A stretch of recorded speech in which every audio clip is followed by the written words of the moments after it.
Bon, pensez à vous abonner, à activer la petite cloche des notifications et à liker. Pour vous, c'est gratuit, ça coûte rien, mais pour la chaîne, ça fait vraiment beaucoup. Alors, merci d'avance.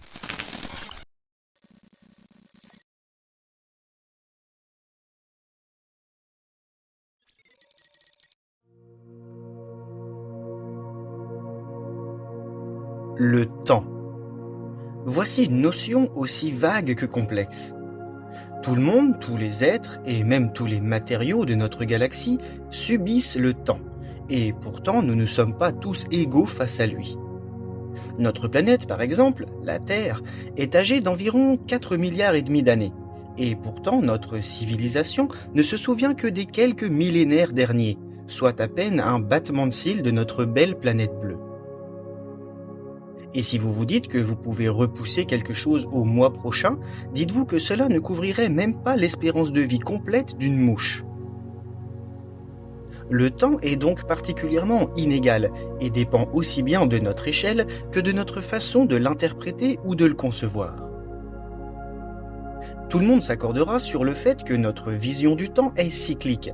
60 minutes font 1 heure, 24 heures font une journée, 7 jours font une semaine, et ainsi de suite, année après année, telles les aiguilles d'une montre, répétant à l'infini ce cycle du temps que nous mesurons et interprétons ainsi.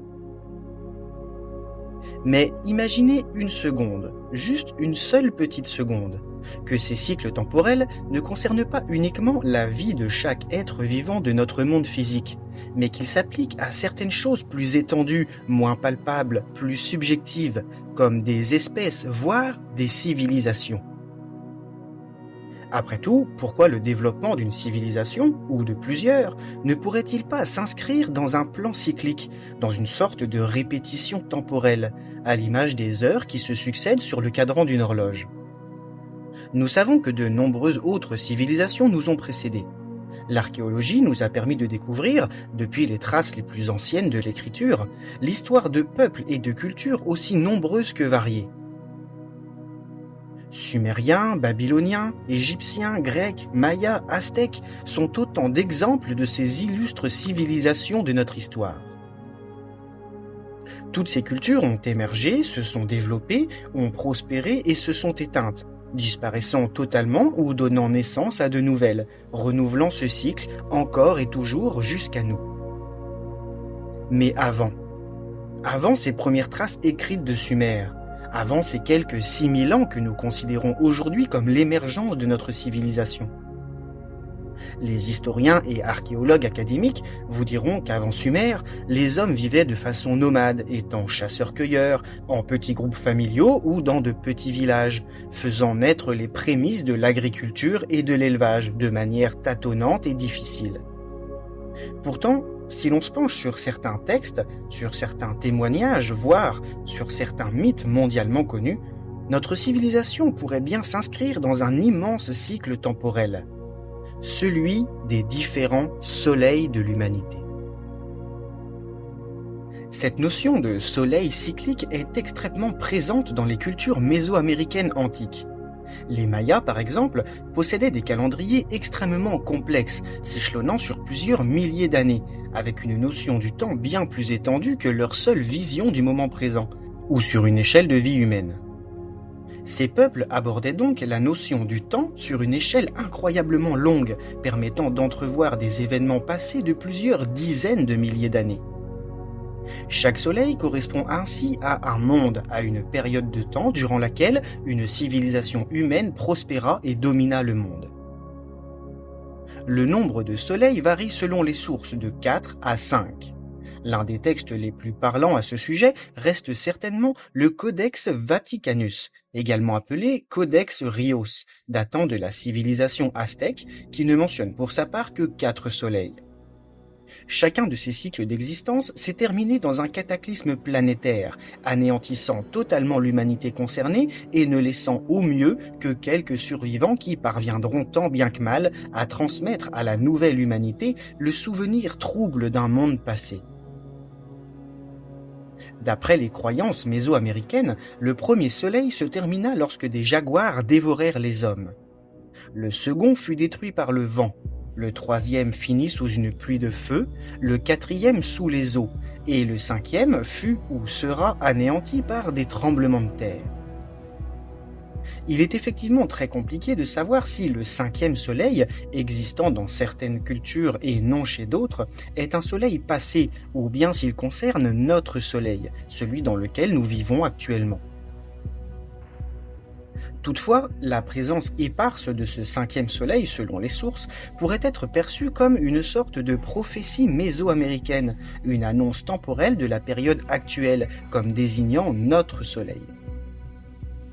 Il est toutefois très important de noter que chacune de ces ères, chacun de ces soleils se termine systématiquement par une destruction, un chaos général, possédant chacun ses propres caractéristiques, pluie de feu, inondation, tempête ou séisme. Si avec un regard cartésien, il serait simple de se dire que chaque soleil mésoaméricain correspond à l'une des grandes civilisations connues de l'Amérique précolombienne, Olmec, Toltec, Maya et Inca, ne pourrait-on pas y entrevoir une notion encore plus vaste, plus étendue de ce que pourrait avoir été l'existence humaine sur notre planète ? Puisque toutes ces civilisations se sont chronologiquement suivies, puisqu'elles se sont toutes succédées, chacune naissant à la disparition de la précédente, peut-être font-elles toutes partie du même et unique soleil, auquel cas, à quoi pourraient correspondre les autres soleils, ces autres humanités ? Les récits théosophiques, les divers témoignages et les mythes de notre civilisation actuelle font mention pour leur part de nombreux continents disparus, de civilisations ayant existé, voire dominé le monde, avant de disparaître soudainement lors de gigantesques cataclysmes. L'Atlantide, Mu, la Lémurie ou bien encore l'Hyperborée sont autant de sources possibles pouvant être reliées aux différents soleils du passé, à ces humanités ayant régné sur le monde avant nous et ne nous ayant légué que le souvenir trouble de leur existence. Notre civilisation actuelle, que nous appellerons ici la civilisation adamique, est âgée de 6000 ans tout au plus. Et pourtant, nous pouvons la décomposer en plusieurs périodes. Antiquité, Moyen-Âge, époque moderne et contemporaine, avec une accélération notable quant à la durée de chacune de ces périodes, puisque l'Antiquité s'étend sur plus de 3500 ans, pour seulement 1000 ans pour le Moyen-Âge et à peine 300 ans pour l'époque moderne. On constate donc, au sein de notre propre civilisation, une sorte d'accélération du temps, ou du moins des différentes périodes. Vous remarquerez au passage que juste dans notre propre histoire, nous constatons 4 périodes distinctes, et que la dernière, celle dans laquelle nous sommes actuellement, semble bien annoncer le déclin de notre civilisation. Les bouleversements climatiques, la démographie galopante, la pollution, la surexploitation des sols, des océans et des ressources naturelles ne sauraient nous être pérennes et nous dirigent, que nous l'acceptions ou non, si nous ne changeons pas radicalement notre mode de vie, vers une disparition assurée. Nous pouvons donc en déduire, en se basant sur notre propre histoire, sur nos propres datations, qu'une période de 6000 ans correspondant à notre civilisation adamique semble suffisante pour voir une espèce humaine, une civilisation, émerger, prospérer et dominer le monde avant d'éventuellement disparaître. 6000 ans. Voici une période de temps bien courte au vu de l'existence de notre planète et des différentes formes de vie qui l'habitent.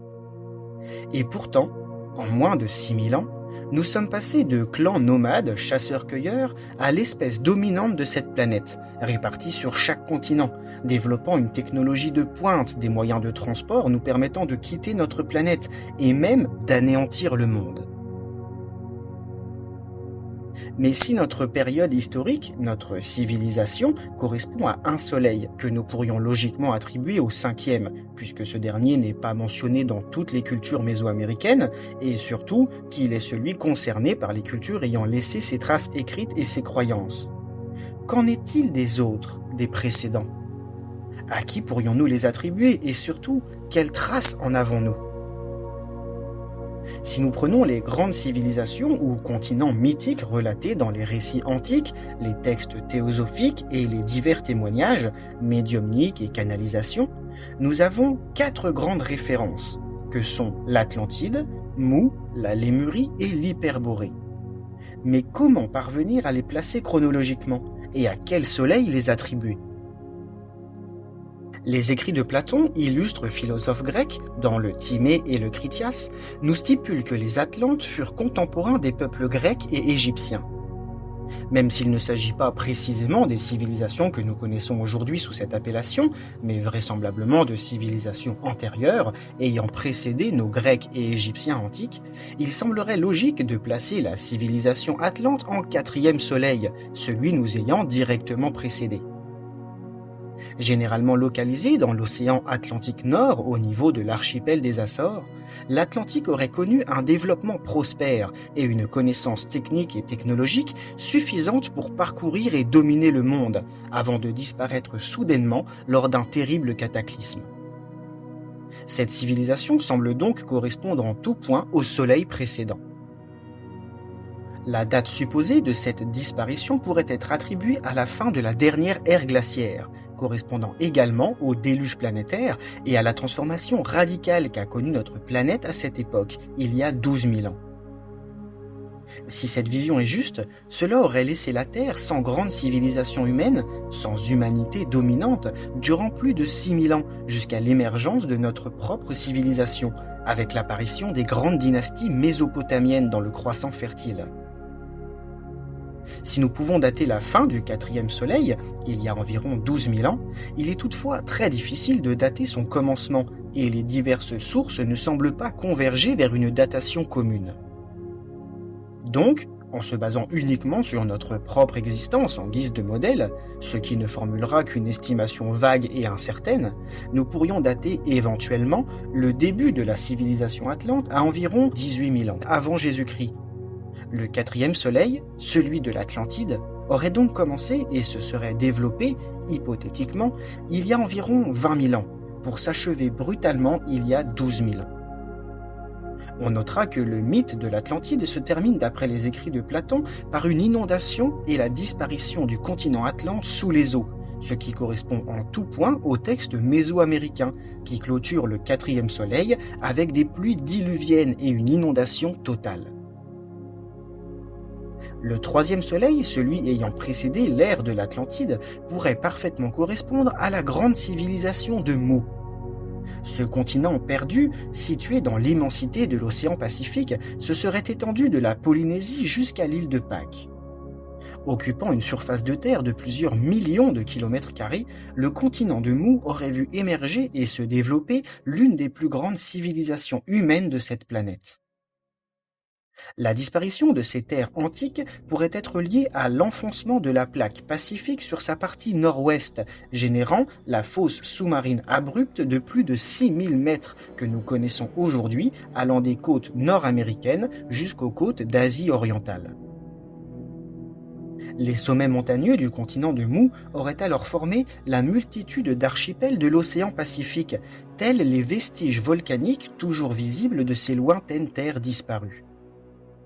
Les îles d'Hawaï, de la Polynésie ou encore l'île de Pâques seraient donc les anciens sommets volcaniques du continent disparu de Mu et les dernières traces visibles de ces terres aujourd'hui submergées.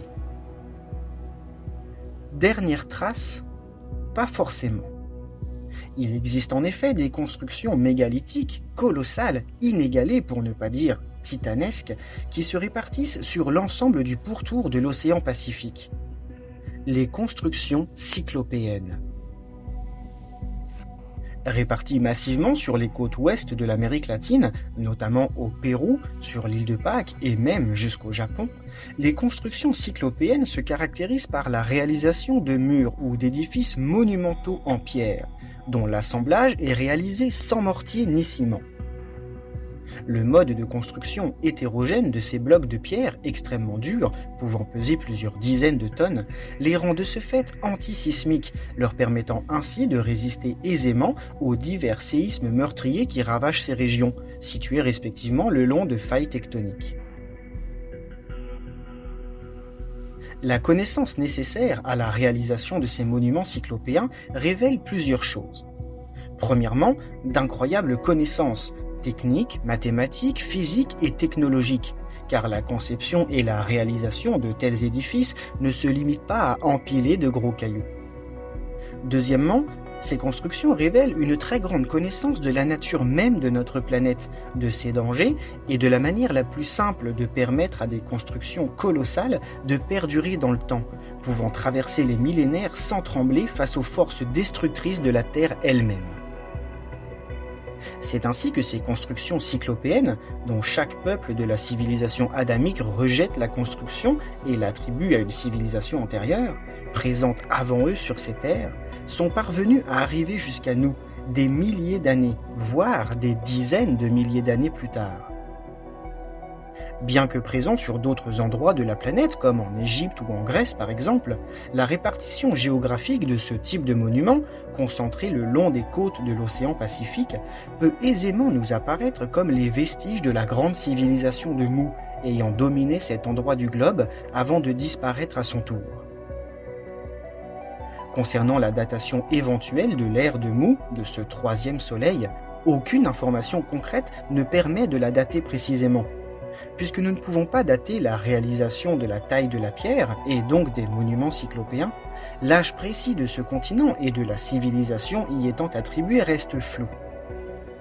En se basant uniquement sur des estimations propres à notre civilisation et à son développement, nous pourrions estimer que le peuple de Mu domina cette partie du monde il y a entre 30 et 20 000 ans.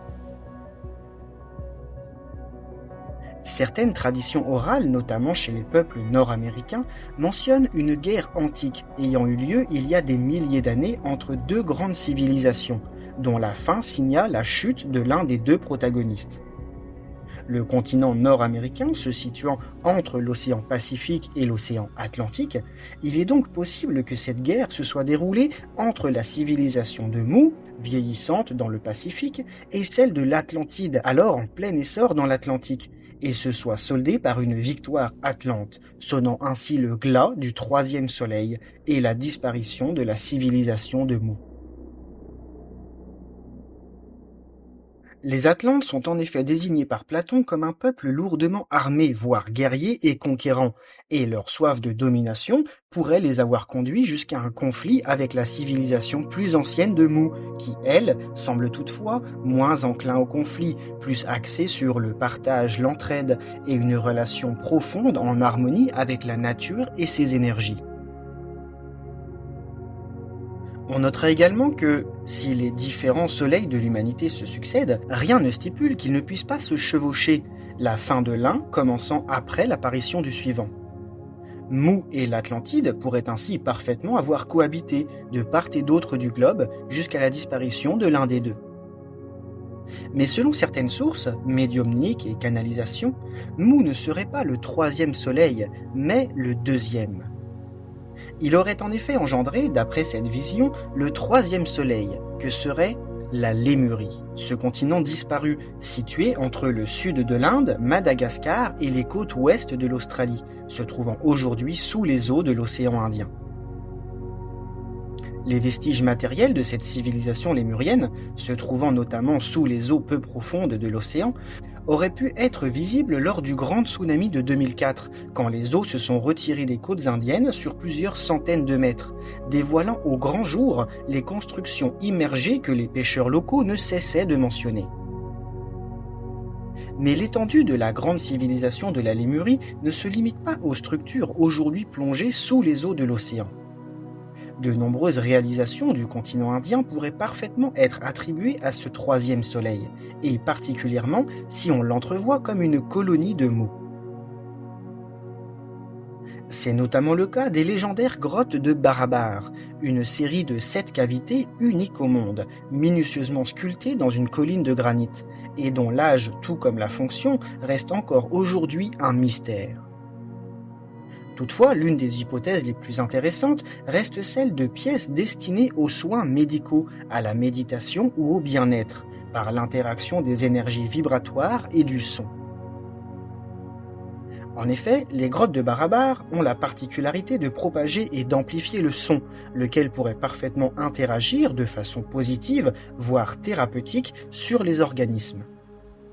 Or, la civilisation de Mu, les ayant précédés dans ce schéma, utilisait les énergies de la nature comme le prana afin de déplacer, selon les légendes, d'énormes masses comme les statues moaï.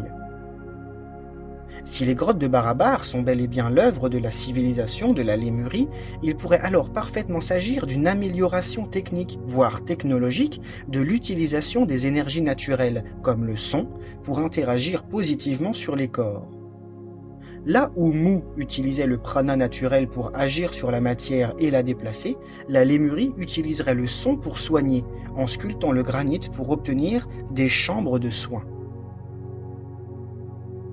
L'hypothèse selon laquelle le continent de Mu se serait lentement enfoncé dans l'océan Pacifique sur plusieurs centaines voire milliers d'années, avec une plaque océanique basculant sur les côtes nord-ouest, générant le gouffre océanique de plusieurs milliers de mètres que nous connaissons aujourd'hui, allant des côtes de l'Alaska jusqu'à l'est de l'Asie, expliquerait la possibilité d'une colonie de cette civilisation, migrant en partie vers de nouvelles terres et engendrant ainsi la Lémurie, qui poursuivrait alors la marche de Mu, développant ses connaissances et ses techniques. Le plus intéressant dans ce cas de figure est que non pas 2, mais 3 soleils auraient alors cohabité sur notre planète, mettant à mal notre vision linéaire du temps et du développement. Mu, en tant que civilisation vieillissante et vouée à disparaître sous les eaux de l'océan Pacifique, aurait vu une partie de sa population migrer vers l'ouest, dans l'océan Indien, pour engendrer la Lémurie, une colonie prospère qui deviendra son propre soleil.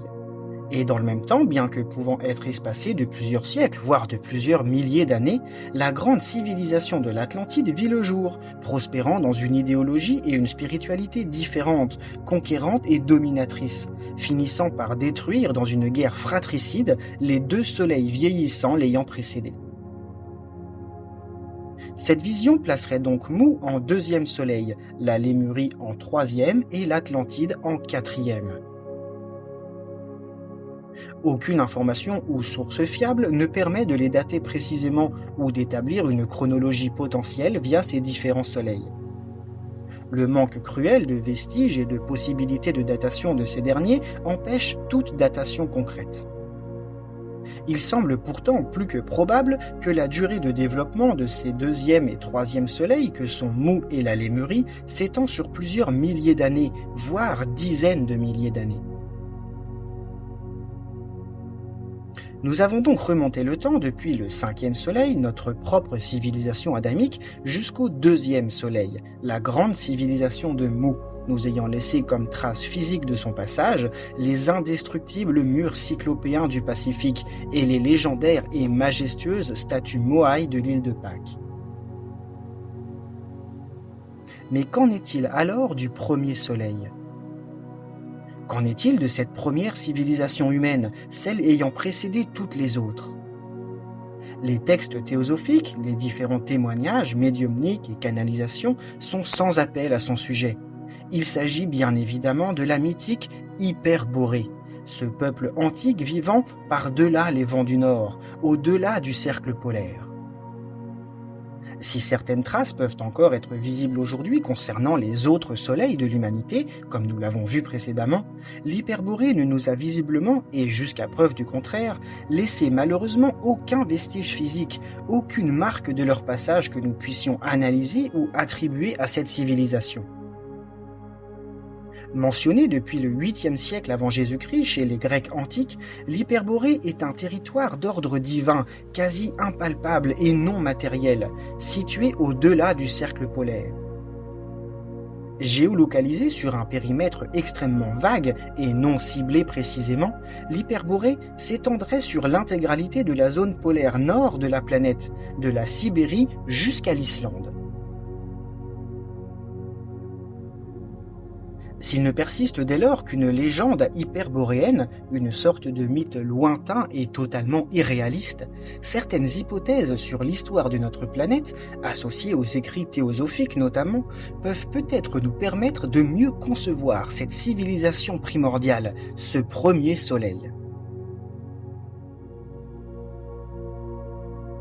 Les Hyperboréens sont désignés comme un peuple pieux, vertueux, à l'idéologie pure, non violent, ignorant la guerre, à la longévité exceptionnelle, pouvant vivre des siècles et demeurant sur des terres riches et fertiles, sous un climat perpétuellement clément. Cette civilisation est associée à l'âge d'or de l'humanité, à une période primordiale, idyllique, exempte de conflits, de maladies ou de faim, qui pourrait donc se rapprocher, dans une vision monothéiste, de la création de l'homme et du jardin d'Éden. L'Hyperborée est donc le symbole de l'utopie des hommes sur Terre, d'un monde où seuls les bienfaits de la vie sont présents. Si l'idée est particulièrement plaisante, la concrétisation de cette civilisation, matériellement parlant, pose pourtant problème. Comment concevoir une région polaire au climat rigoureux et inhospitalier comme une terre clémente où il fait bon vivre et où les cultures seraient aisées? Il est vrai que dans notre vision actuelle de la configuration géographique de notre planète, cela semble impossible. Toutefois, une hypothèse intéressante pourrait permettre de mieux comprendre comment ce que nous voyons aujourd'hui comme des terres gelées et hostiles aurait pu être autrefois un véritable paradis terrestre. Charles Hapgood, historien et géographe de l'université d'Harvard, appuyé par le physicien-théoricien Albert Einstein, proposa en 1955 la théorie du déplacement de la croûte terrestre, selon laquelle l'intégralité de l'écorce terrestre de notre planète aurait basculé, telle une coquille extérieure sur un cœur liquide. Cette théorie fort intéressante permettrait d'expliquer notamment les brusques changements climatiques qui furent constatés à la fin de la dernière ère glaciaire, propulsant en quelques instants des régions tempérées vers des zones polaires, gelant instantanément toutes les formes de vie s'y trouvant. Mais cette théorie a également pour mérite d'appuyer certaines observations concrètes concernant les plus anciens vestiges et les plus anciennes constructions que nous ayons retrouvées sur notre planète. Car si l'écorce terrestre, dans son intégralité, se trouvait sur un axe différent, alors cela signifie que l'équateur de notre planète était également différent de celui que nous connaissons aujourd'hui. Or, de très nombreuses structures antiques, allant de l'île de Pâques dans le Pacifique à Mohenjo-Daro en Inde, en passant par le Machu Picchu en Amérique latine ou la grande ville d'Our en Mésopotamie, se trouvent alignées sur un cercle formant un équateur incliné de 30 degrés par rapport à celui que nous connaissons aujourd'hui. Le repositionnement de cet équateur penché placerait certaines régions du globe en dehors des zones polaires, plusieurs milliers de kilomètres plus au sud, et notamment les régions du nord de l'Europe, offrant dès lors un climat tempéré et doux, propice à la vie et au développement. La localisation de la civilisation hyperboréenne, au-delà de notre cercle polaire actuel, n'est alors plus incompatible climatiquement parlant, mais chronologiquement possible dans une configuration géographique différente que nous ne connaissons pas aujourd'hui. Concernant le peuple ayant fondé cette civilisation, les hyperboréens auraient été des êtres à très forte spiritualité, éloignés de la matérialité primaire, du besoin de possession, de conquête ou de domination. Ayant un immense respect pour la vie et la nature qui les accueille, ce peuple aurait mis en avant l'harmonie et la cohabitation comme éléments moteurs de leur culture. La datation éventuelle de cette civilisation reste toutefois impossible factuellement du fait de l'absence totale de restes matériels que nous pourrions attribuer aux hyperboréens. Mais cette non-présence de monuments, de constructions ou de traces quelconques appuie pourtant les valeurs non matérialistes qui leur sont associées. Car si ce peuple était bel et bien lié à l'essence même de la vie, à cette subtile cohabitation avec la nature, cette harmonie avec notre planète, il semble logique que la réalisation de constructions matérielles, de structures ayant traversé les âges tels que nous pouvons le voir pour les soleils qui ont suivi, ne soit pas effective. Nous avons donc ici, de façon chronologique et géographique, les 5 grandes civilisations, les 5 grands peuples qui ont pu former les 5 soleils de l'humanité. Le premier aurait été l'Hyperborée, une civilisation extrêmement spirituelle et pure, basée autour du cercle polaire de l'Europe du Nord, sur des terres riches et fertiles, mais sur un axe équatorial différent, incliné de 30 degrés par rapport à celui d'aujourd'hui. Le second aurait été Mu, un peuple pacifiste vivant en harmonie avec les énergies naturelles, initialement situé sur un vaste continent de l'océan Pacifique qui se serait lentement enfoncé sous les eaux, Mu se serait développé sur les côtes des continents bordant l'océan Pacifique, de l'Amérique du Sud à l'Asie, construisant des monuments cyclopéens qui traverseront les âges. Le troisième aurait été la Lémurie, une colonie éventuelle de Mu expatriée suite au bouleversement géographique du Pacifique. Localisé dans l'océan Indien, ce peuple aurait mis en application les connaissances des énergies naturelles de Mu afin d'agir sur la matière, et notamment de soigner et de guérir son peuple via des chambres de soins telles les grottes de Barabar. Les terres de la Lémurie finiront elles aussi sous les eaux de l'océan Indien suite aux multiples modifications climatiques de la Terre. Le quatrième aurait été la légendaire Atlantide, une civilisation technologiquement avancée, guerrière et conquérante, située au cœur de l'océan Atlantique Nord. Maîtrisant des formes d'énergie non spirituelles mais purement matérielles, les Atlantes se seraient développés et auraient dominé le monde, générant des guerres avec les autres civilisations, y compris celles antérieures, pouvant aller jusqu'à entraîner éventuellement leur disparition. L'Atlantide aurait disparu à la fin de la dernière ère glaciaire, dans un terrible cataclysme, sombrant sous les eaux de l'Atlantique. Le cinquième et dernier soleil serait le nôtre, celui de la civilisation que nous appellerons adamique. Totalement amnésique des cycles précédents, apparaissant plusieurs millénaires à la suite du précédent soleil sur une configuration géographique planétaire différente, notre civilisation adamique est extrêmement éloignée de la spiritualité et totalement ancrée dans la matière, ne pensant qu'au pouvoir, aux richesses matérielles et à la domination. Guerrière et conquérante, notre civilisation dominera le monde, généralement par la force, et s'instaurera sur l'intégralité du globe, jusque sur les îles les plus isolées. Puisant les énergies de son développement dans les réserves et les ressources naturelles de la Terre, la civilisation adamique détruit littéralement la source même de son existence, pour son seul et unique profit, qui ne sera malheureusement pour elle que temporaire. Le développement de ces 5 soleils de l'humanité nous propose donc un schéma extrêmement intéressant, puisque nous pouvons y voir une certaine forme d'évolution, ou plutôt d'involution. En effet, on peut constater que pour chaque nouveau soleil, il y a un éloignement de la spiritualité et un ancrage de plus en plus présent dans la matérialité. Si l'Hyperborée, premier de ces 5 soleils, était totalement tourné vers la spiritualité, dénué du besoin de possession matérielle et de propriété, la civilisation adamique, elle, se trouve totalement distante de la spiritualité et est entièrement tournée vers son intérêt personnel, faisant passer la jouissance des biens avant le simple respect de la vie. On constate également cette involution spirituelle, cet ancrage dans la matière entre l'Hyperborée et Mu. Si le premier ne construisait pas de monuments mégalithiques, le second nous a laissé des constructions titanesques traversant les millénaires. Ces réalisations, preuve de leur maîtrise et de leur connaissance, n'en sont pas moins une forme de sédentarisation de Mu dans la matière, utilisant la pierre pour marquer son passage et laisser une trace dans la matérialité. Il en va de même avec la Lémurie qui suivit, modifiant et appliquant ses connaissances dans le but de soigner. Bien que destinées à des fins positives, ces constructions représentent la mise en application des connaissances spirituelles antérieures pour directement agir sur la matière.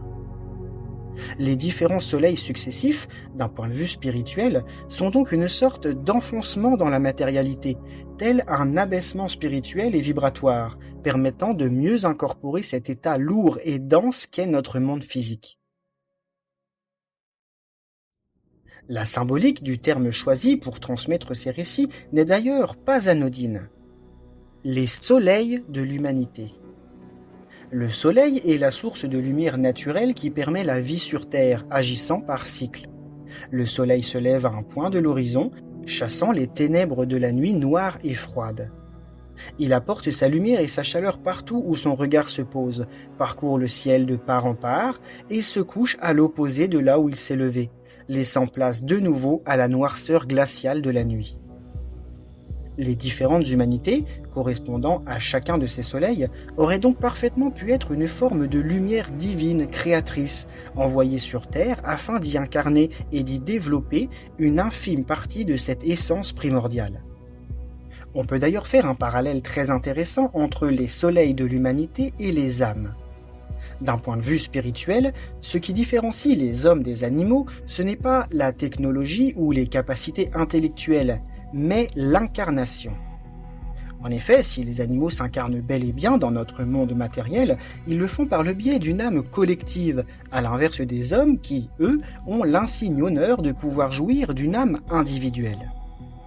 Chaque être humain possède donc sa propre affiliation à une âme, représentant une parcelle unique et propre d'un tout initial, à l'inverse des animaux, où les lions, ours ou lapins par exemple, seront tous liés à une seule et même âme collective. Partant de ce principe, nous pourrions interpréter les soleils de l'humanité comme des cycles d'incarnation, une manière de s'adapter individuellement à la densité de la matière, chacune des civilisations s'éloignant de la spiritualité pour se rapprocher de la matérialité. Nous serions face à un grand cycle d'apprentissage de la matière par l'incarnation individuelle et l'ancrage dans la matière. La description de la fin du premier soleil dans les textes mésoaméricains appuie d'autant plus cette vision des choses. Il y est stipulé que le premier soleil se termina quand des jaguars sortirent de la forêt pour dévorer les hommes. On peut y voir le symbolisme de l'humanité lumineuse et spirituelle du premier soleil étant dévorée par les bêtes de la terre, par les incarnations vibratoirement plus basses, à l'image d'une perte spirituelle au profit d'une bestialité naissante. Cette vision des différents soleils de l'humanité, schématisant une involution vibratoire, se rapproche énormément des propos de la tradition primordiale.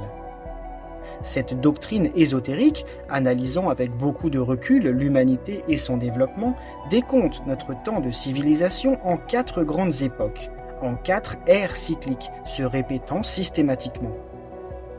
D'après la tradition primordiale, la première ère d'une civilisation est l'âge d'or, une période à très forte spiritualité où les hommes sont extrêmement connectés au divin et éloignés de toute matérialité, possession ou pouvoir. Vient ensuite l'âge d'argent, puis l'âge d'airain, et pour finir, l'âge de fer, où les hommes sont totalement coupés de spiritualité et voués à des besoins primaires et matériels, où la morale n'est plus et où seuls les plaisirs matériels et égoïstes persistent. Bien que s'appliquant dans la tradition primordiale à une civilisation et se limitant à 4 âges, on constate une grande similarité avec les soleils de l'humanité, dans un développement cyclique et une diminution des valeurs spirituelles au profit de la matérialité et de l'égoïsme de chacun, menant à une fin prédéfinie et au renouveau d'un cycle. Tout ceci semble donc être une sorte de grand mécanisme temporel, voire cosmique, tels des engrenages finement imbriqués les uns dans les autres, à l'image d'une gigantesque horloge galactique. Chaque cycle semblant inclus dans un autre, plus grand, interagissant en même temps avec d'autres, toujours plus grands, pour former au final ce que nous pourrions appeler le grand cycle de la vie. Le point commun à tous ces soleils, à toutes ces ères humaines, est qu'elles se sont toutes terminées brutalement, lors de grands changements, climatiques ou catastrophiques d'un point de vue planétaire. Si nous ne pouvons malheureusement pas dater précisément ces époques et ces civilisations, n'y a-t-il pas un message que nous pourrions retirer des quelques traces qu'elles nous ont laissées ? N'y a-t-il pas un enseignement, une vision plus grande que notre seul petit regard moderne, centré uniquement sur nous et nos propres intérêts ? La réponse se trouve peut-être tout simplement dans les constructions antiques, mégalithiques et cyclopéennes réparties sur notre planète, venant d'une époque dont nous ignorons tout. Toutes ces constructions, tous ces monuments, quel que soit l'endroit et le continent où ils se trouvent, ont en effet un point commun. Ils sont tous en corrélation avec les astres, les étoiles et le cosmos. Des pyramides de Gizeh au Machu Picchu, en passant par Stonehenge, Karnak, Teotihuacan, Angkor Wat et même certains artefacts antiques comme le disque de Nebra, tous les vestiges du passé semblent nous indiquer quelque chose. Les cycles cosmiques, et notamment celui du Soleil par les solstices et les équinoxes, avaient une importance considérable, mais ce dernier ne pourrait bien être qu'un simple marqueur, une façon de mesurer autre chose, d'encore plus grand et plus important. la précession des équinoxes. Ce phénomène est lié à la lente rotation de l'axe de la Terre, légèrement incliné, à l'image d'une toupie qui vacille sur sa base. Ce cycle cosmique dure environ 26 000 ans. Si l'on peut s'interroger sur les connaissances nécessaires pour connaître, comprendre et appréhender un tel phénomène, que ce soit d'un point de vue physique ou chronologique, la véritable question en suspens reste la raison ayant poussé les réalisateurs de ces monuments antiques sur toute la planète à vouloir indiquer si fortement un tel phénomène. Puisque ces constructions étaient vouées à traverser les âges, avec des matériaux et des techniques de réalisation leur permettant de résister aux séismes, inondations et autres catastrophes naturelles, ne pourrait-on pas y voir un message intemporel légué aux civilisations futures, au prochain soleil de l'humanité, et donc à nous, pour nous avertir d'un danger ? Serait-il possible que la fin de ce cycle cosmique de 26 000 ans soit une sorte de marqueur temporel pour l'évolution humaine, le signe annonciateur de grandes catastrophes suffisamment intenses pour éradiquer des civilisations entières ? La précession des équinoxes se mesure par rapport à l'orientation du point vernal de la Terre sur les constellations du zodiaque, donnant ainsi naissance aux différentes ères astrologiques, des périodes d'environ 2200 ans, durant lesquelles le Soleil, à l'équinoxe de printemps, pointe vers l'une des 12 constellations. Il faut ainsi 26 000 ans pour que le point vernal de notre planète parcourt les 12 constellations du zodiaque, accomplissant un cycle complet correspondant à la précession des équinoxes. Nous sommes ainsi actuellement à la toute fin de l'ère des Poissons, puisqu'à l'équinoxe de printemps, le Soleil pointe en direction de la constellation des Poissons, et nous nous dirigeons vers celle du Verseau. Si nous avons l'habitude d'utiliser le zodiaque en partant du Bélier pour finir au Poisson, les ères astrologiques se présentent en sens inverse, allant donc des Poissons vers le Bélier, puisque le point vernal de la Terre, au cours des 26 000 ans de la précession des équinoxes, remonte les 12 constellations. Il est toutefois extrêmement important de stipuler que les ères astrologiques ne sont pas délimitées par des points temporels fixes et que nous ne passons pas d'une ère à une autre du jour au lendemain, comme sur un calendrier annuel, puisque chacune d'entre elles, vue depuis notre planète, se chevauche légèrement. Il n'existe donc pas de fin d'une ère pour commencer la suivante, mais plutôt une période de juxtaposition de deux ères. La fin de notre ère des Poissons côtoiera donc le début de celle des Verseaux, voyant s'éloigner lentement l'ancienne pour entrer pleinement dans la nouvelle. Concernant la précession des équinoxes et ce cycle de 26 000 ans, nous apparaissant comme un message des anciens transmis à travers leur construction, il n'est malheureusement pas possible d'en définir un commencement. Nous ne pouvons que connaître temporellement l'ère astrologique dans laquelle chaque époque se situait, mais aucunement en définir son positionnement par rapport au début ou à la fin de ce cycle. La question reste donc entière. Y a-t-il un message légué par les soleils précédents ? Concernait-il la précession des équinoxes ou juste la fin des ères astrologiques ? Devons-nous nous préparer à un événement majeur à la fin de l'ère des Poissons ? Et si oui, que pouvons-nous réellement faire pour influer sur ce cycle cosmique ? Et est-ce seulement possible ou ne pouvons-nous en être que les spectateurs passifs ? Quoi qu'il en soit, si notre 5e soleil, à l'image des précédents, est voué à disparaître, quelle qu'en soit la raison, nous devrions peut-être nous demander ce que nous allons laisser derrière nous. Quel message sera perçu par les futures civilisations ? Et qu'aurons-nous apporté à cette grande histoire de l'humanité ?